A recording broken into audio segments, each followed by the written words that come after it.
Module 3, admission. There's a lot of technical material this week, of course, in all the specific rules around admission and timelines and requirements, but of course the meat of the issue, the core of the issue is bad behaviour and what that means in relation to your ability to prove that you're a fit and proper person under the Legal Profession Act. And the rules don't necessarily apply consistently over time, and there can be some quite surprising precedents in there for things that are either that you might ordinarily think is terribly bad behaviour, and people still become admitted, and other things that you might be surprised that, at least at times in the past, have been considered unlikely to make you a fit and proper person. And some of the rules here, I think, is an interesting point to reflect on the idea of rule of law. And cast your mind back to when you've looked at rule of law previously. It's about, one of the core parts of the idea of rule of law in the common law system is that idea of certainty and that idea of predictability.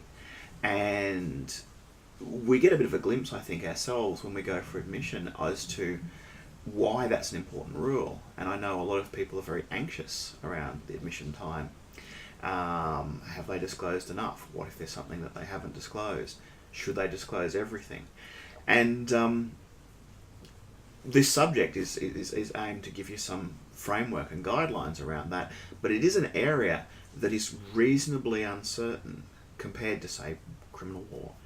And I think it gives us a really interesting insight as to why rule of law is really important, and the difficulties that ordinary people have dealing with the legal system without that certainty. We tend to forget that. We study law for a few years and we tend to become sort of, I think, a little bit inured to that uncertainty. And sometimes it can be quite a shock when suddenly we are faced with the same sort of uncertainty that our clients are faced with as well. So there's some interesting things to discuss here, particularly issues around protest and civil disobedience. It's interesting that Mahatma Gandhi actually got disbarred for his political actions. He was later reinstated in a very embarrassed way once he became a cultural hero. But there is that sense that there is a very conservative side to this idea of who is a fit and proper person, and sometimes it is used as a way to exclude people who are not necessarily seen as part of the institution. So that's something to talk about. Also that idea of what's a youthful indiscretion, at what point of your life do you still have to pay for youthful indiscretions. And I think, the tendency in most cases with admitting authorities is really to focus on honesty, and it really is much, much worse to not declare something than it is to declare something and fess up to it. So there's interesting stuff in the textbook, really interesting stuff to look into. And the last thing I think I might briefly mention is there's sort of an untravelled area of mental health. Now we're becoming increasingly conscious of the difficulties with mental health issues with law students and legal professionals.